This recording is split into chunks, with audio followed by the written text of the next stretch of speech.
Hello, people. Welcome to another episode. In this one, we have Dietho. What am I doing here? I'm going to tell you why you should watch this video because I want you guys to watch it till end. I want to retain my audience. So yeah, Dietho. First of all, she took so much effort. She dressed marvelously. She was looking so beautiful. You're gonna watch that in just few seconds. And then other thing, I talked about the food, I talked about the festivals, I talked about the tribes, I talked about the a little bit of politics, which I always do, um, and pretty much a lot actually. And I'm really sorry because I was really not the best host today, uh, because I'm going through something mentally, so don't mind that. But again, it's a request for you to watch it till the end. The video will begin in next 10 seconds, I guess. So yeah, bye bye.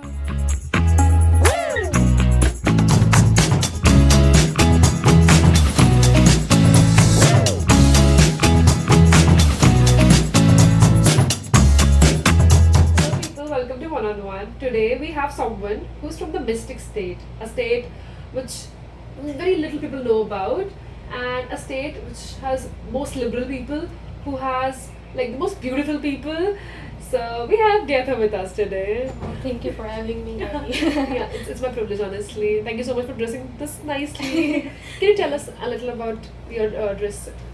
Okay, this one I'm wearing my traditional outfit, angami. So this is known as lohe, the suit. So this is checha and this is fe. So together it is known as lohe. It is one of the angami traditional dress. Wow, it's so beautiful. So like, there are many tribes in Nagaland. What tribe you belong to? Okay, so in Nagaland we have 17 major and some sub smaller tribes too. Okay. So among them, Angami is also a tribe, and I'm from Angami tribe. Wow. Yeah.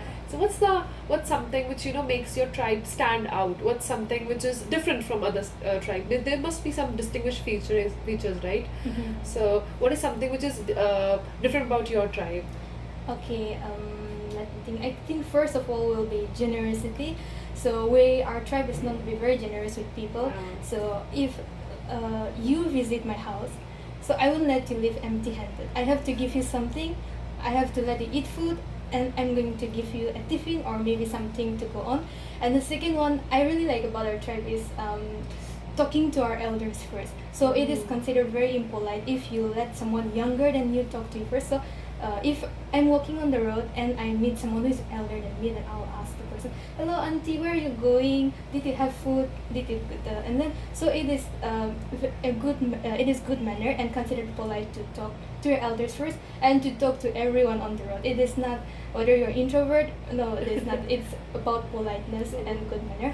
Yeah. Yeah, the same thing. I'm so sorry to cut you. No, no. But then we also we are expected to greet everyone we meet, because if you are not, it's very impolite. It's considered that you're being very harsh, that you are in bad mood. Maybe that you're not doing that. And then I remember that we always say namaste whenever we are moving on the road. So if I don't say that, they'll come to my mom and they'll be like, "What's up with her? Did something got into her? What is she up to?" So yeah, that happens. Nice. Okay. Also, there is still in Nagaland there's a concept of villages a lot. Like Yes. a lot of population lives in village right till now. So how is a village different from a town? And because I was seeing this interview or a podcast, so I cannot remember the name of the minister. He's the minister of education of Nagaland. I don't remember. I just know the last name Along. Okay, Imla. Imla. I guess that's Tinjum, Imla. Tinjum Yes, is yes, now yes. Along. Yeah, the beautiful chubby guy. Yes. Yeah, so he's really famous from Nagaland. And if I remember something about Nagaland, first of all, it's my friends, the people who are here. Okay. Yeah, and then the other person is that.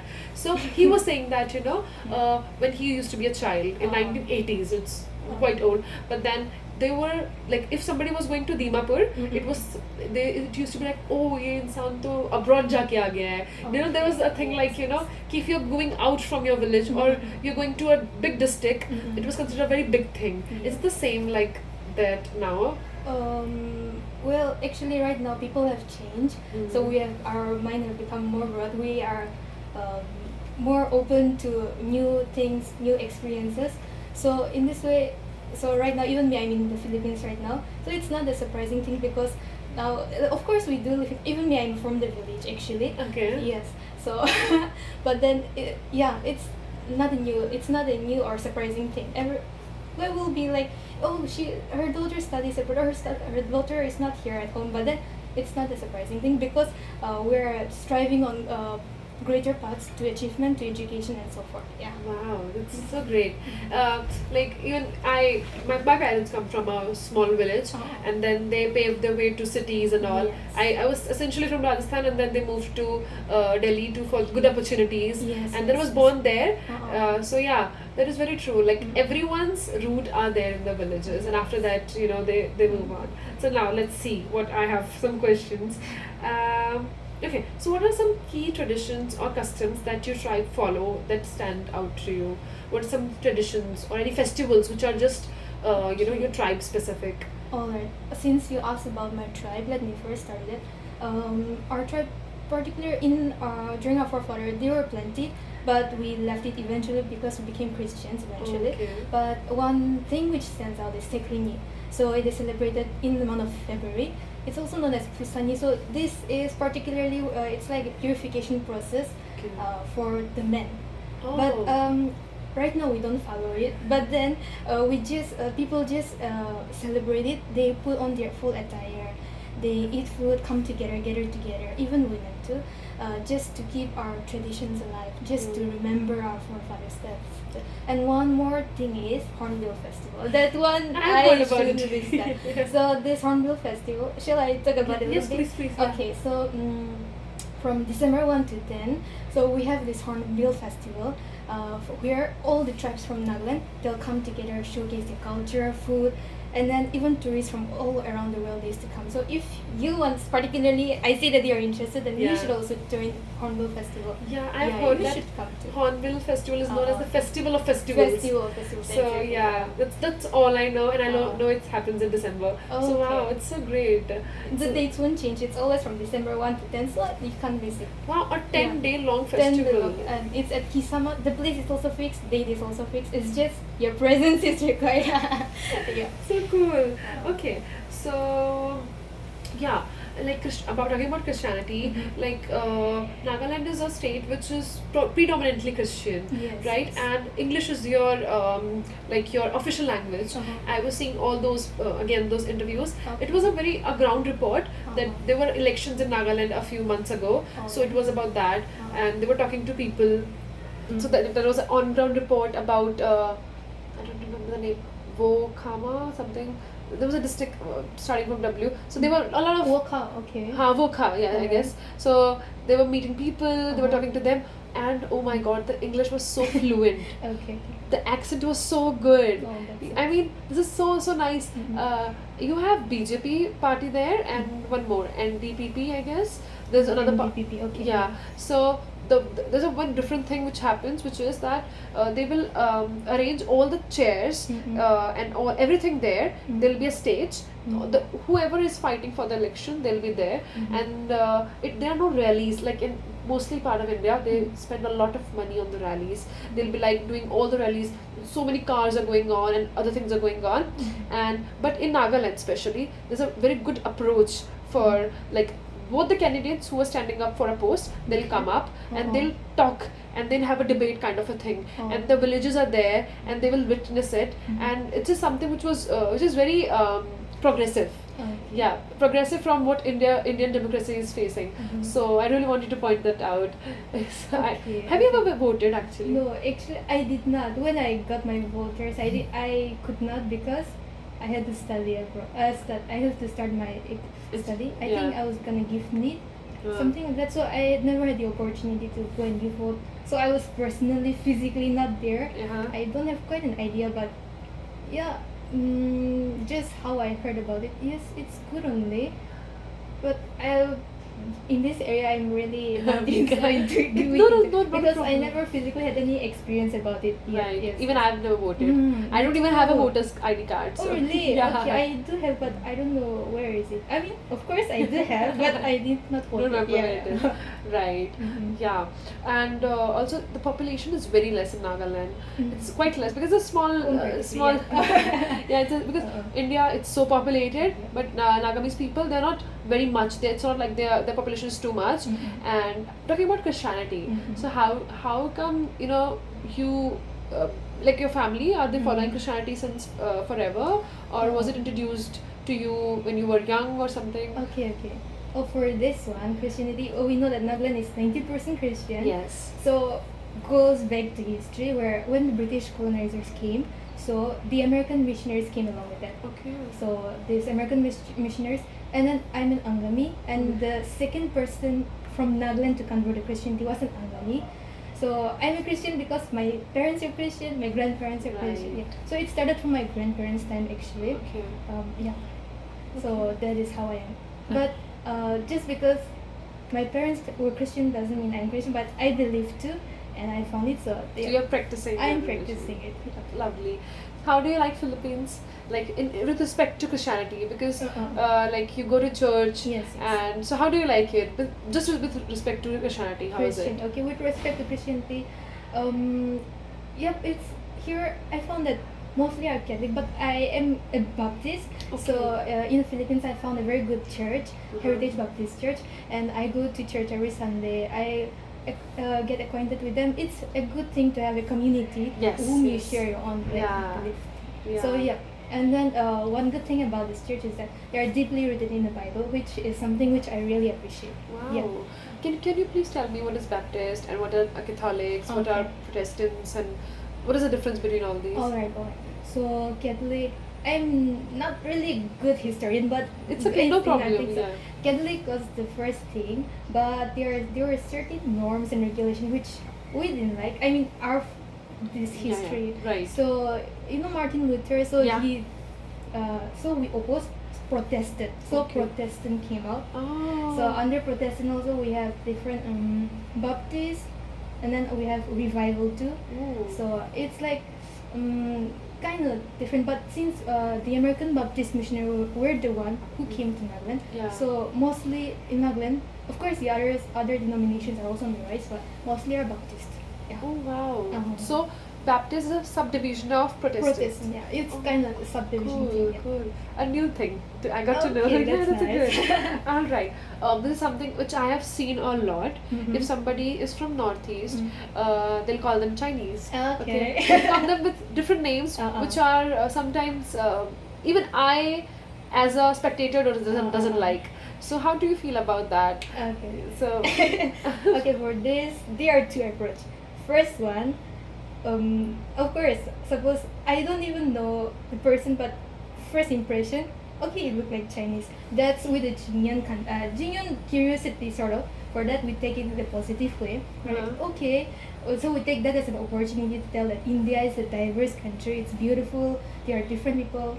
So and then there is also a place called Nagaland where people like us live in the northeastern region. Okay. So and then the second group is. The second group of the people is like in psychology this transference thing. So they are putting their hatred, their anger of their whatever maybe history happened. So they are taking it on the people who look like Chinese, just say, which is us. So sometimes it hurts us because they disrespect us, they call us names. So but something which amazed me is that us in Nagas. So class 5, 6 and all, we are taught to memorize and then draw the Indian map by heart. And we have to label it according to what the teacher will just randomly put. So even if I do not know, even if I never went out of Nagaland, I know there's a state called Bihar, there's a state called Maharashtra. So something which amazed me then, how can other Indians not know that there was also a state called Nagaland? Right. Yeah. Yeah. So that's the thing. They are at fault. They are at fault. Okay. Because Delhi, the Mm-mm. beauty is that it is a multicultural community lives there. There are people from Bihar, there are people from Nagaland, Northeast, especially Northeast. There are so many Yes. people from Northeast, and I am always amazed by their beauty. First of all, that they're so beautiful. Thanks. I am a bit jealous also that such a good skin. Oh my god, but it's genetics, so yeah, that we cannot do any much about it. But yeah, that, and apart from that, there are so many people, but still this speaks on such kind of thing. It is sometimes disheartening. It is sometimes which makes you feel like why. So have you ever feel that if they will call me by these names, I'll feel less Indian, or Okay. the the nationalism will go diminish or something. Have you ever Okay. felt that? Um, like, okay, the case may be different for different people. Personally, for me, it was not that severe. I had for both cases. The first case, which like the Jinyan people. So I was on a school trip in my higher secondary. They would just take photo like flashlight on, no permission, just take this you. Okay, but then I was like, okay, it's okay. And then, but the second group, like, so when I went to a particular state, so I was not kind of expecting also, but just a small child came up, ran after me, and I was like, oh, Chinky, Chinky. I was like, oh, okay, but I was like, oh, okay, hello, and then I just left. So, but it's okay, I don't really mind it because it's just in our mindset. Yeah. So, a truly educated and a person well versed in manners will never call you Chinese. So I'm like, okay, it's okay. Such Yeah. a nice way to take it.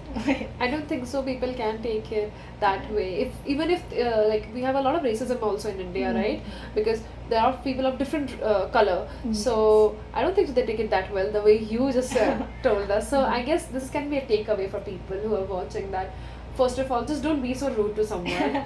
No, seriously, just because someone is nice, you cannot be like that. And secondly, if someone is doing this to you, you should, I guess, take it like a sport and maybe just leave it. It doesn't matter. Those people are at fault, so it doesn't matter. So that's a Thank nice you so Dietho. much for that. And also then, on the flip side, the Filipinos, they don't think you have as Indian. They'll be like, are you a Korean Korean, yeah. or someone? So how do you think about that?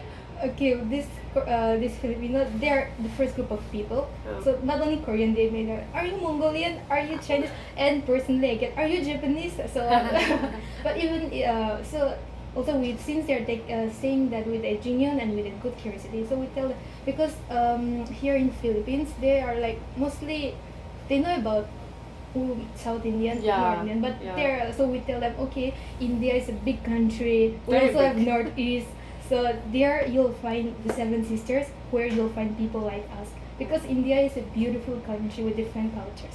So That's always take the opportunity to tell that India is a diverse country. This is one thing I love about India, that there are so many kind of people, Kashmiris to Kanyakumari, Yeah. to like the most east part to the most west part, and I guess we even have time difference, a little bit time difference of Arunachal Pradesh and like the east and west have a 20 minutes time difference, I guess. I'm not very sure, but this is what I've learned in geography so many years ago, so I'm not sure about the That's really exact digit, but there is some kind of time difference in minutes only. Mhm. Okay, now next. Okay, yeah, actually the next question which I wrote, it is based on something which I heard, but I'm not very Okay. true about it. If you think I am wrong, please tell me that. Right. It is said that the current generation Nagaland is the second to pursue the formal education. How has this shift affected people? So is it, first of all, is it true that like it's the second generation which are taking the formal education, or and then if it is true, so how things have changed with respect to that? Okay, for this one, yep, it's kind of true because for me, from my paternal side, I'm the second generation actually. Wow. You got that data right. Yeah. So, but from my maternal side, I'm the third generation. So it's like kind of different, but of course, it's like in that third, fourth generation. Okay. In that area, yep, this education. Nagaland is also trying its best way to go at a fast pace, being competitive. So during my uncle's parents' time, class 10 passed out, it's such a huge thing. But right now, you may be a graduate, but it's really hard to find a job. So the competition is on the rise because with as the world is also progressing fast, Nagaland is also trying its best to keep up. Yeah. The literacy rate is very It's nice in very, Nagaland. uh-uh. And I told you that I was so shocked. Literally, I was sitting outside and listening to the video, and I wanted to come running to the room to tell Sumedha, look at these people. They're speaking such a nice fluent English. I mean, even in India, somebody who has done their graduation, they cannot speak. Like the main part of India, the where they are very proud of their culture. Those people, who actually are like that, are you Chinese? Are you look so black or something? Those people cannot speak English. But then all the northeastern states, they have such good hold on English. So that's very Thank you nice. so much. Yes, I think it's because of the education that we get there. All the schools are English based, English medium. Wow. Yeah. So that is, of course, we teach them. We have different subjects. Like even we teach them the language that is spoken in that particular area. Okay. But mainly we communicate in English. So yeah, that's the plus point for that. How was your school life like? Can you tell me, Like- just tell me about your regular day when you were in 8th grade or 5th grade, something like that. Okay. So for my high school, the day I joined school till my high school, that is class 10, I was in a very very strict school. Okay, Mezzer Higher Secondary School. So there, like everything, discipline matters a lot. Respect to your teachers matters a lot. So on top of these norms and regulations, so that's how I've been set up. And then for my higher secondary, I went to Jirio. It's a Okay, the first one was a state-based curriculum. The second, CBSE, because for NEET, I was like thinking for the future because CBSE follows NEET follows CBSE curriculum. Yes. So I went to join a CBSE school, Jirio. And then after that, yeah, that's all. I just went to two schools. Wow, that's cool. Because I guess I have changed 4 schools. Wow, that's So nice. that's not nice. It when you is. when you are Okay. in the same school, you have the opportunity that you can be a bully. That I was in the school forever. Okay, Like that. okay. You are proud that you were part of the school for since so many years. Yes. So I guess that's a very beautiful thing that you were part of your school till 10th, and then 11th, 12th you did from some other school. Okay. How was your experience like when you were preparing for NEET? NEET. Okay, how should I even say? At first, I gave NEET for 2 times. Okay. Yeah, the first time it was self preparation. I kind of did not have much idea about it, and after that, I gave the second time with the help of the coaching center. Okay. Yeah. And for this, I went to stay. For the second time, I went to stay in a hostel. That was my first hostel life. Oh. And I'm really grateful that I got a very good friend there. So we used to stay up till like 12, 1. And then she is an early bird, so she wakes me up at 4. We studied together again. So, okay, NEET was good. And that was how I started, like, I came out of my comfort zone Wow. from NEET. Okay, thank you, NEET, for that. Yeah, right. And then how did it occur to you that you want to become a doctor? Because you took the decision to shift your school. Yes. So how did that occur to you? Were you always like that okay, I want to be a doctor, or was someday some realization happened, or what? Okay, for this, for me, I really trust my parents' judgment. I believe that they know what is best for me. So it was my father's idea to send me to CBSE. Okay. Okay, I like science. I like the human anatomy, but I think one thing I lack was self-confidence. That I was not sure whether I'll be able to pursue medicine. But after that, I came to CBSE. I studied. Okay, and then coming to this Philippines here, I'll just add to that. So my father is a very amazing man. So he went during counseling. He got that. So there's a government hospital in Nagaland, in my state. Okay, in my district, Kohima. Okay. So he went to that Nagaland hospital, government hospital. He went and asked the doctor was in charge of like taking care of those interns and all. And he asked her which is the best sort of, and she said that students from Philippines, they are really good. So that's where here I am. Wow. Yeah, so I'm really thankful for that. Wow. Actually, that's very true. When I was in 10th, I never wanted to be a doctor. I was like, I just will take humanities. I'll do I'll do journalism or mass communication, something like that. But I'll not do this MBBS.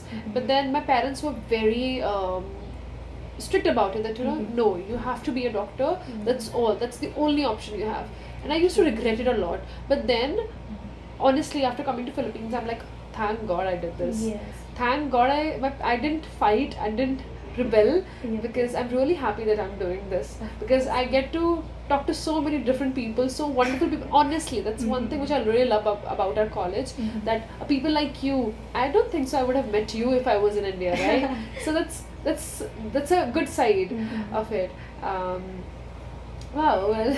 Yeah, I'm really happy for you. To me too. I think I won't be taking the opportunity to talk to you right now if I had not been here.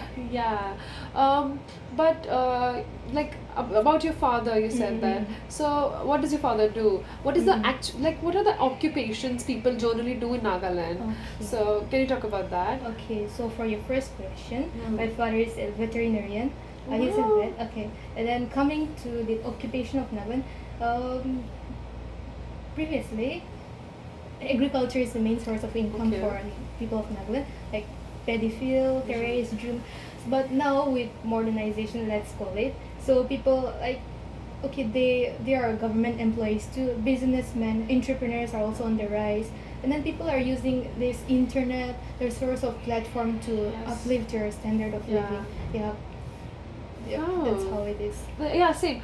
I guess every Indian state started as the primary income as agriculture, Yes, yes. and after that they got exposure, they got ideas that this is also where we can go to. So that's wonderful. Like especially for my area, it was used to be agriculture and army. They used to join a lot of army. Oh my Yeah, God. like my grandparents, both of them, they were in army, Wow, and then that's so cool. yeah, they wanted my father also to join army, because it was kind of a pre-made condition that if you'll do your 11th 12th, after that you can go to army. So Yes, why yes, don't yes. you don't have to seek any other thing, right? So it used to be a thing back then, but then now it has changed immensely. Now we are doctors, and like my younger brother is going to be an engineer. So that's a good shift. Thing. It's Yeah. a good shift. It's a Yeah. really good shift. And what are your siblings doing? My siblings, okay, we are 5. Okay. This might be, usually it's a shock for other of my Yeah. friends who are like 2 or 1. Yeah, mostly So it's like we're- that. yeah. My eldest brother, he is like an automobile engineering. Wow. Engineer, okay, let's just say. He's gonna pursue further studies right now. Then I'm the second, and after that, the third one, she's preparing for her NEET. Then I have only one brother and 4 of us girls. Sisters. So the other, okay, the third one is taking up a fashion designing course in Punjab, LPU. Wow. And then youngest one, she is in her 10th standard. Sorry. Diversity. Yes. Yeah, that's lovely. LPU, Lovely Professional University. So it's quite famous. Yeah. So yeah, all right. Now, so I honestly I don't know much about this article 371A, but Okay. then I would like to know your thoughts on it. So Alright. yeah. Okay, so since of course we are indigenous people, Yes. so this the constitution, the government of India, okay, they said this article particularly for Nagaland 371A. Okay. So they set this aside for us so that we can. It's an exceptional case for us. That's really a good thing for us, because with this we can practice our cultures and norms which are kind of different from the mainland India. So yeah, this is for Nagaland. Particularly, so yeah, Nagaland. 371A. Yeah. Wow, okay. Mhm. I had no idea about it. I knew Okay. about Kashmir, that they had an article, but not about it. Okay. So that's a good thing. Yeah, That's it's what. a good thing actually. Yeah, that like they have reservations for the people like who used to be oppressed in the past, and it's good that they are doing something for the states, that if they know that they are less developed and they are developing, so they should give them these kind of special advantages, which is really nice. So okay, this is what I love about this podcasting, especially Okay. that I get to know such new Alright. things. Okay, that's nice. Yeah. Okay. Okay. This one is a controversial one about the dog meat. Oh. Said that because again, this was something which I heard from people saying that that people in Nagaland eat dog meat. So how do you view these discussions, and what would you say to someone who brings it up? Okay, for this, let's go back to our history, okay? So our forefathers, during the time, they had no medicine. but they had knowledge of what like medicinal plants and animal sources, which is good for the body. Yeah. So actually, it's really amazing to me that they found it. They have practiced it and it's good. So they passed on the knowledge to the future generation. Right. So not only dog meat, okay, it's because alright, dog meat, alright. But then not only dog meat, there is also different. Suppose you had a surgery and you want to heal up, like speed up the healing process. Okay. So we make soup from, let's say, water animals like frogs, eels, sort of to speed up. Oh. So see, this was a knowledge passed on from our grandparents. And not only that, a postpartum mother. So to nourish her, we give her chicken soup. So it's like not on, so there are different ways in which like our forefathers have found it good, they have applied like and then they have passed on to it. But however, personally, I do not eat dog meat. So it's like from person to person. It's your choice. It's whether you like it or not. So that's, we respect it. So you eat it, okay, I respect it. I don't eat it, you respect it. That's good. Wow, but Yeah. to know that it Uh-huh. was for medical Yes, medicinal medicinal purposes. Uh-huh. Sorry, Yes. but that is something people should know, Yes, because yes. as this happens every time, Mhm. people just want to focus on the bad parts. They don't want to Mhm. see that there is a flip side to it. Yes, yes. So wow, it was for Mhm. those purposes. Yes, yes. It's Okay. amazing. Yeah. Now this is something which I really, really love about Northeastern people, their fashion sense. I just don't know how you guys dress up so nice. Like, Thank you so okay, much. so can you please talk about your fashion choices, please? Okay, I think you're asking the wrong person because for me, okay, I use which is comfortable and which is okay and which is good for the occasion. Yeah. Yeah, but I have friends and people from Nagaland. Yeah, they have good fashion sense. Very good fashion Very sense. good fashion sense. Even the it's hair. amazing to, yeah, how they present themselves to the society. It's because they enjoy it and then they're okay. Yeah, it's for their own like Confidence. confidence and thing. Yep, it's good. Yeah. All right. We have talked about the Christianity part, Mhm. and then now there are many scenic beauties in Nagaland. Yes. I cannot pronounce this. Moku Chung. What is Mokokchung. Mokokchung. Okay. Yeah, so because this is something which again I heard in the podcast Uh-huh. or the interview, that it is a very beautiful place. Mhm. And then Mokokchung, actually Ishita told me about it, that she has heard a lot about Mokokchung. So yeah, and how do tourism and Mhm. influx of visitors impact the local community? Okay. Yeah. Alright. So Nagaland is like, it's kind of a hilly place. It's not kind. It's a hilly place. So it's filled with trees, forests, and beautiful. It's a beautiful place. So of course it's my place. So I love it. But it's also a tourist destination.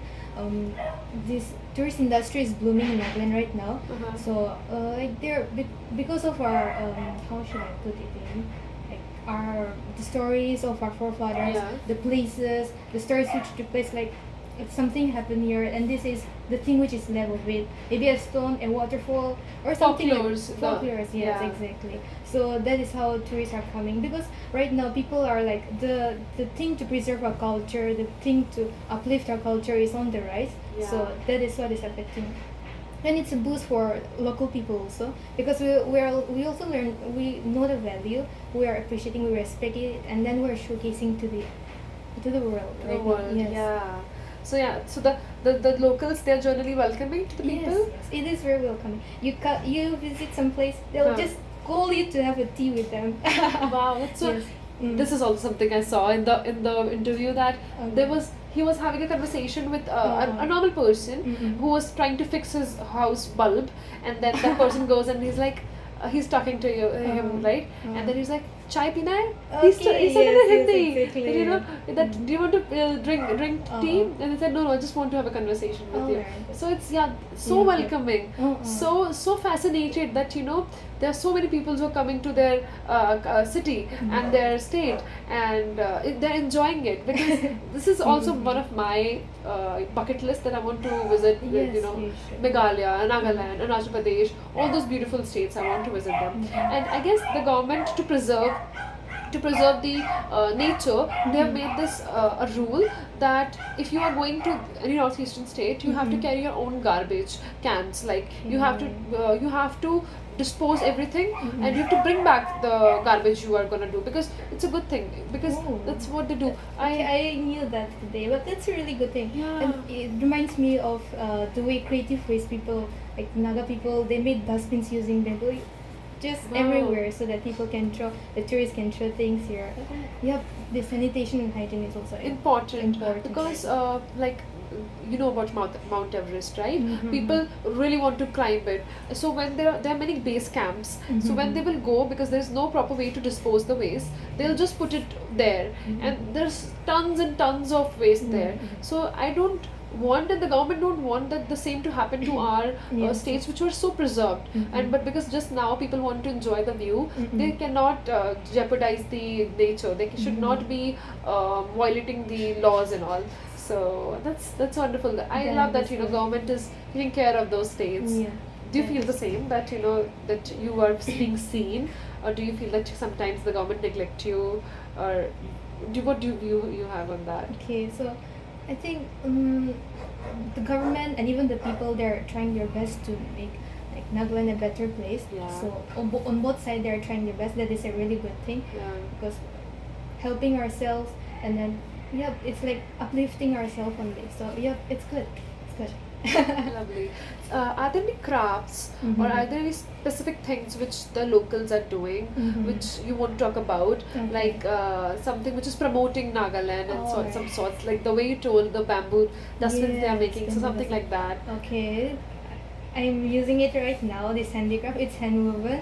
This necklace was also like just done by the hand. Wow. Yep. And coming to crafts, people are like, this entrepreneurship is on the rise. So there's not only that carpentry, handicrafts, and one more thing, this cuisines. It's really good. So people are now trying to make packages of the food, the Wow. pickles, and then they're exporting. Right now I'm in Philippines, so my family sent a product from Nagaland here to Philippines, and not only me, there are many people around the world where they are now transporting to globally as a whole. That's Because, amazing. yes. Wow. And then the spices from Nagaland, and different things. Not only that, Is there It's something really which you can tell me which I'll be shocked about, like any food or Okay. any spice or something, Uh-huh. something which is very different that I'll be like, oh, I've never heard of that. Is there anything? I mean, since you're very knowledgeable, you might be knowing. But okay, bamboo shoot. It's bamboo shoot. Okay. Bamboo. It's not the hard thing, but the soft one. Okay. Like when the shoot is like, so it's a very long process kind of thing. But it's a. So it's edible? It's edible. Okay, Oh, yeah. We take it when the shoot is soft. Yeah, it's like a bird. Yeah, Small it's a bird. nut. We collect it, we preserve it, we ferment it a little bit so we can dry it up and put in a curry. We cook it, and Wow. then it's different. Using So, bamboo. I've heard it for the first time, using bamboo in your food. Okay. Wow. It's Yeah. really good. You should taste it someday. Huh. And it's veg, so it's okay. Anyone can have it. Yeah. Yeah, nice. That's so nice. Mhm. The bamboo shoot. Okay, Bamboo I'll shoot. search more about it. Okay, so I just know one figure who's very well known of Nagaland. So who are other some well known figures from Nagaland which which are outside and which people might not be aware of? Like history. No, not history. Some star, movie star, or maybe Okay. some politician, or Politician. anybody you think that this people don't know but they are from Nagaland. Do you have any idea? Let me think about it. Okay, I'm really bad in this thing. It's okay. Okay. No. Okay, since let's just go to Olympics. Since it was just recently, Yeah. okay, it's not present, but then during the past, the first football captain was from Nagaland, Dr. Tiao. Oh wow. Yeah, he led the Indian team to Olympic, like right after independence when the Indian went for football. Maybe the first Olympics first, of India, yeah. for the free India. Yeah, so it independence. was Dr. Tiao, and then we also have Chekropola. Yeah, she's a Czech. She was in archery. She went for the Olympics too. Wow. Yeah, and then there's also one coming to the freedom fighting, Kargil War. So we have a commander known as Captain Nikesako. He went. So this thing really amazed me is because he climbed the mountain top barefoot because they had to cross this mountain to go on to the enemies were on top. So he removed his boots, he climbed up, and then he sacrificed himself, and that's how the Indians also went up. So even in Nagaland right now, we always hold a football tournament in his memory. Yeah. So those are important figures. I think some people might know, but some might not know. If not, I'm gonna list all their names so that you can go and search up. But wow, mostly when it comes to sport, people will talk about Haryana or Punjab because they give the most athletes, but then they neglect that the first ones, the one who led the first team to Olympics or someone are from those states which people don't know much about.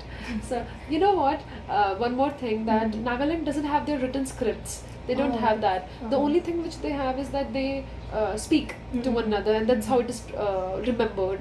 So that is a very fascinating thing, that you guys don't have any written scripts. It's just that what your forefathers told you about, that this is how you should do something. So that is very nice. My questions have ended actually, but it is so interesting. I got to know about the food. I got to know about the schooling. Is there any other thing you want to tell us about that? About Nagaland? About Nagaland. Okay, coming to Nagaland. I think everyone should visit Nagaland once in their life. Okay, if the opportunity is given, you should come to this beautiful place. The people are very hospitable, will welcome you with open arms, will just guide you to there are many beautiful places you should visit. Sure. And I will ask people to visit it actually. And I'm very sure nowadays, like in the long ago, this used to be a trend that people used to go to Goa, or people used to be going to Kashmir to visit. But now the trend has shifted. People really want to explore the unexplorable places. So I really want to visit the northeastern states and Bhutan. People want to visit that place also. So it's very beautiful. Thank you so much, Dietho. I really enjoyed it, and I'm really sorry for today because I don't think so I was at my best when I was speaking, but today Dietho supported me so well. She gave answers so nicely, so I'm really happy. I really want you guys to watch this one because you should listen to those stories which are less spoken about. So that's all, and thank you so much. Thank you so much for having me. It was an honor to be here. Really, Okay, bye bye.